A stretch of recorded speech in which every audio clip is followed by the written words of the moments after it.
European travellers will get refunds for cancelled flights within 14 days, according to fresh proposals from the European Commission. Joining us is Eoghan Corry, editor of Air and Travel magazine. Fall through, Eoghan.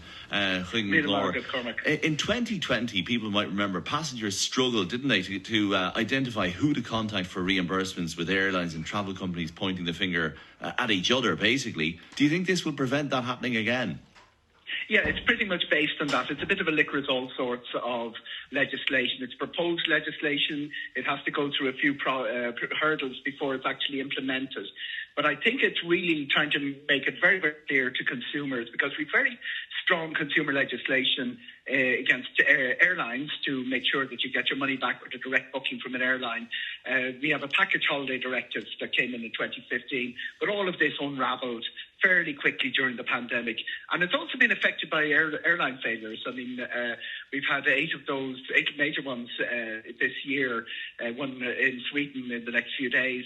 So it's really to shore up the little bits of consumer legislation to make sure that consumers get their money back in a timely fashion. Because there's a sense among some bodies, consumer bodies, that they try and make it as difficult as possible to get your reimbursements.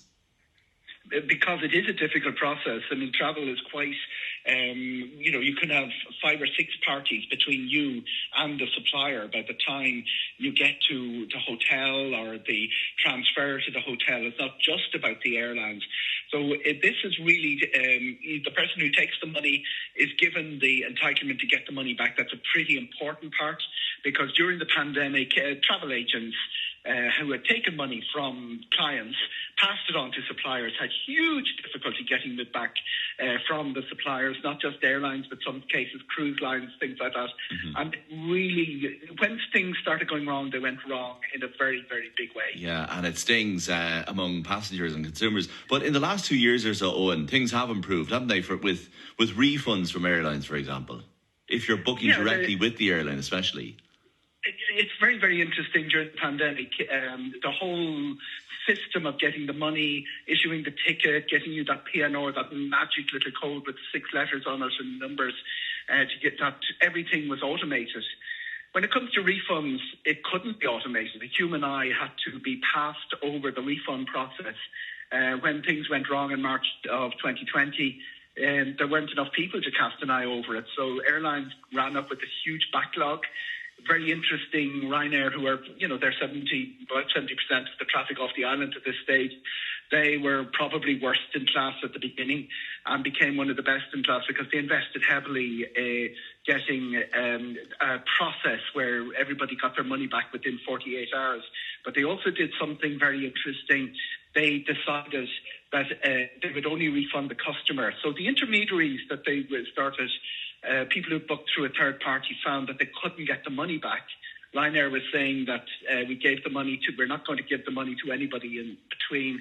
They were identifying the big online travel agencies as the people they wanted to target, but they also affected Ireland's travel agents, and most of those are small businesses.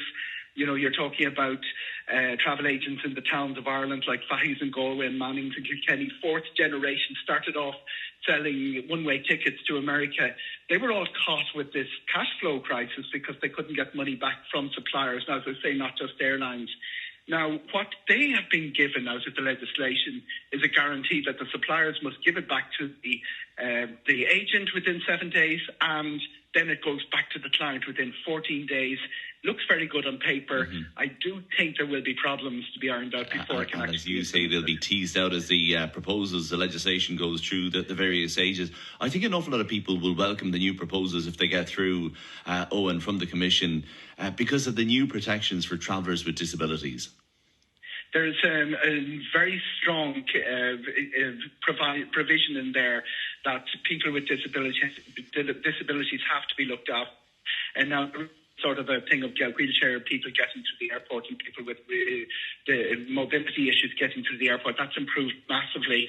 There's also a very interesting provision that somebody that needs someone to travel with them, the airline or the person selling the package holiday, must transport them free of charge.